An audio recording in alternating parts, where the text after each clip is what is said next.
Hi அஸ்ஸலாமு அலைக்கும். Welcome to my channel crown Paradise. நம்ம சேனலில் இன்றைக்கி நம்ம பார்க்க போகிற ரெசிபி வந்து ஒரு முட்டான ரெசிபி தான். இது வந்து புளி ஊற்றி அதில் முட்டையை உடச்சி ஊற்றுவாங்க இல்லையா, அந்த ஆணம் தான் இது. இதை வந்து எங்கள் ஊர் சைடில் வெந்தய ஆணம் சொல்லுவாங்க, இல்லைன்னா வெங்காய ஆணம் சொல்லுவாங்க, இல்லைன்னா முட்டை ஆணம் கூட சொல்லுவாங்க. அந்த ரெசிபியை தான் நம்ம இன்றைக்கி வந்து இந்த வீடியோவில் நம்ம பார்க்க போகிறோம். ரொம்ப ஹெல்தியான ரெசிபி கூட. கண்டிப்பாக எல்லாருக்குமே பிடிக்கும். எப்படி செய்யலான்ட்டு நம்ம பார்க்கலாம் வாங்க.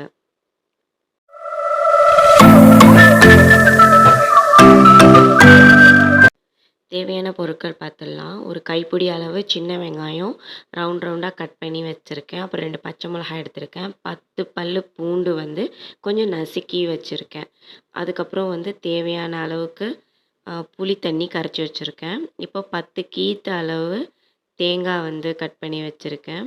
அதில் வந்து 2 டீஸ்பூன் சோம்பு ஆட் பண்ணியிருக்கேன். அப்புறம் 1 டீஸ்பூன் அளவு ஜீரகமும் நம்ம சேர்த்துக்கலாம். இதில் வந்து மல்லித்தூள் நீங்கள் அரைச்சி வச்சுருந்தீங்கன்னா மல்லித்தூளே வந்து நீங்கள் புளி தண்ணியில் கலந்துக்கலாம். ஆனால் நான் வந்து முழு மல்லி வச்சுருக்கிறதுனால நான் வந்து ஒரு 2 to 4 டீஸ்பூன் அளவு முழு மல்லி ஆட் பண்ணியிருக்கேன். அதுக்கப்புறம் 2 காஞ்ச மிளகா நான் எடுத்திருக்கேன். பச்சை மிளகாவும் நம்ம ஆணத்தில் ஆட் பண்ணுவோம், காஞ்ச மிளகாவும் நம்ம ஆட் பண்ணுவோம். அதுக்கப்புறம் மிளகாத்தூள் வேறு நம்ம போடுவோம். ஸோ காரத்துக்கு தகுந்த மாதிரி நீங்கள் எடுத்துக்கோங்க. ரொம்ப ஃபைன் பேஸ்ட்டாகவும் இல்லாமல் ரொம்ப கொரன்னு இல்லாமல் நான் இந்த மாதிரி மீடியம் இதில் வந்து நான் அரைச்சி வச்சுருக்கேன். அதுக்கப்புறம் ஒரு பெரிய தக்காளி வந்து நான் அரைச்சி வச்சுருக்கேன். இல்லை தக்காளி நீங்கள் அரைக்காமலே நீங்கள் இந்த தேங்காயில் கூட நீங்கள் வந்து மசிச்சிக்கலாம். ஆனால் நான் அரைச்சி தான் ஆட் பண்ணியிருக்கேன்.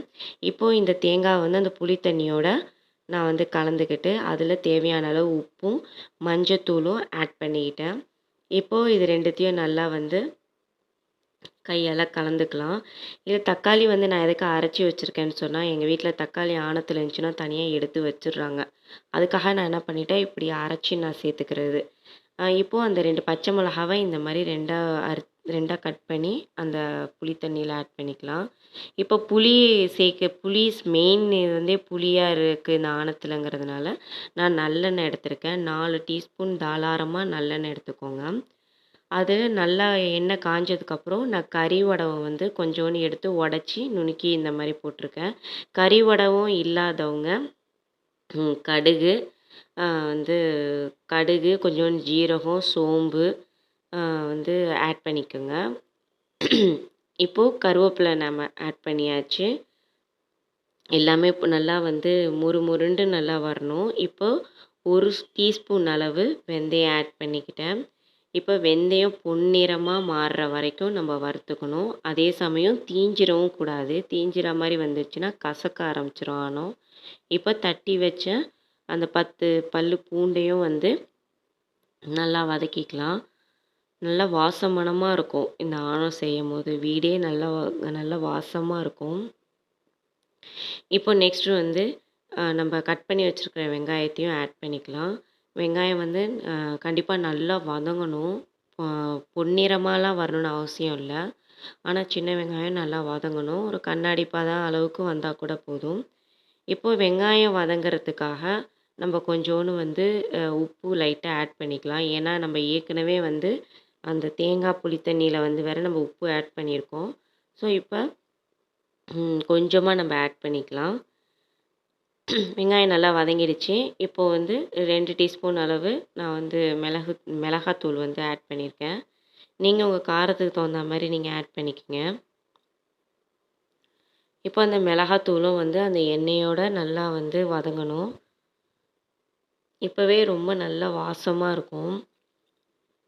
நல்லா வதங்கினதுக்கப்புறம் இப்போ நம்ம நெக்ஸ்ட்டு வந்து தக்காளி ஆட் பண்ணிக்கலாம். தக்காளியை ஆட் பண்ணிட்டு பச்சை வாசம் போகிற வரைக்கும் நல்லா வந்து இதாகணும். அதுக்கப்புறம் வந்து தானாகவே அது எண்ணெய் பிரியும்.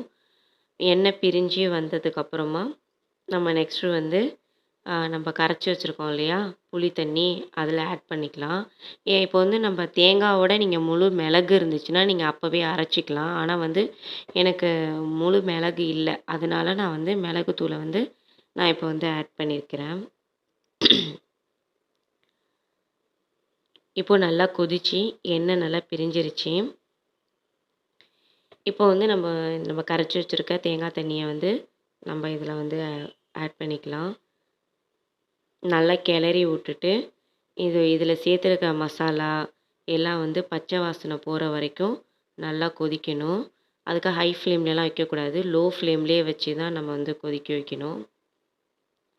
இத வந்து கொஞ்ச நேரம் நம்ம மூடி போட்டு நம்ம வச்சிருந்து கொதிக்க வைக்குவோம். இப்போ நல்லா கொதிச்சிருச்சு. கொதிச்சு கொஞ்சம் திக்னஸும் வந்திருக்கும். இந்த ஸ்டேஜ்ல நம்ம என்ன பண்ணணும்னா, முட்டை ஆட் பண்ணணும். முட்டைய வந்து ஸ்ட்ரெயிட்டாவே ஆனத்துல ஆட் உடைச்சு ஊத்திறக்கூடாது. ஏன்னா சில நேரத்துல முட்டை வீணா போயிருந்துச்சுன்னா, டோட்டலாவே எல்லாமே வீணா போயிடும். இந்த மாரி ஒரு ஏனத்துல ஊத்தி பார்த்துட்டு, முட்டை நல்லா இருந்துச்சுன்னா மட்டும் நம்ம வந்து ஆணத்துல ஆட் பண்ணிக்கலாம். இல்லன்னா, ஆமா ஆணமே வீணா போயிடும். அப்படியே சேர்த்து கீழ ஊத்துற மாரி ஆயிருக்கும். இது நான் ஆல்ரெடி எக்ஸ்பீரியன்ஸ் பண்ணியிருக்கேன். அதனால தான் நான் அப்பயிலேருந்து நான் என்ன பண்ணிடுறது, நான் இந்த மாரி ஒரு ஏனத்துல ஊத்தியே நான் வந்து ஊத்துறது. இப்போ ரொம்ப நேரம்லாம் இத கொதிக்க வைக்கக்கூடாது. ஒரு 5 நிமிஷங்கிறதே ஜாஸ்தி. அதிலயே வந்து முட்டை வந்து நல்லா செட் ஆயிடும். முக்காவாசி முட்டை வெந்ததுக்கு அப்புறம் இந்த மாதிரி கொஞ்சம் தட தடன்னு இருக்கு பார்த்தீங்களா? இந்த மாரி ஸ்டேஜ்ல இருக்கும்போதே அடுப்ப வந்து ஆஃப் பண்ணிட்டு நம்ம மூடி வச்சுண்டாவே அதுவா முட்டை வெந்துரும். இல்ல அதுவரைக்கும் நம்ம முட்டை வந்து வேகுற வரைக்கும் நம்ம அடுப்ப ஆன்லயே வச்சிருந்தோம்னா, முட்டை வந்து ஒரு மாரியா ரப்பரா போயிடும். அப்புறம் வந்து அடியும் புடிச்சிரும். அந்த ஏனத்தோடயே அப்படியே அடி புடிச்சிரும். அந்த மாதிரி இருக்கக்கூடாது. இதுதான் கரெக்ட்டான ஸ்டேஜு. இங்க பாருங்க எவ்வளோ சூப்பரா வந்து முட்டை வெந்து எவ்வளோ எண்ணெயெல்லாம் கக்கி ரொம்ப சூப்பரா இருக்கு. இப்படி தான் செய்யணும். இந்த மாரி செஞ்சு பாருங்க. கண்டிப்பா ரொம்ப ரொம்ப டேஸ்ட்டா இருக்கும். முக்கியமா மழை காலத்தில இது ரொம்ப ரொம்ப சூப்பரா இருக்கும் இந்த ஆணம். கண்டிப்பா ட்ரை பண்ணி பாருங்க. நம்ம சேனல ஃபர்ஸ்ட் டைம் பார்க்குறா இருந்தா மறக்காம சப்ஸ்கிரைப் பண்ணிடுங்க. பிடிச்சிருந்தா லைக் பண்ணுங்க. தேங்க்ஸ் ஃபார் வாட்சிங்.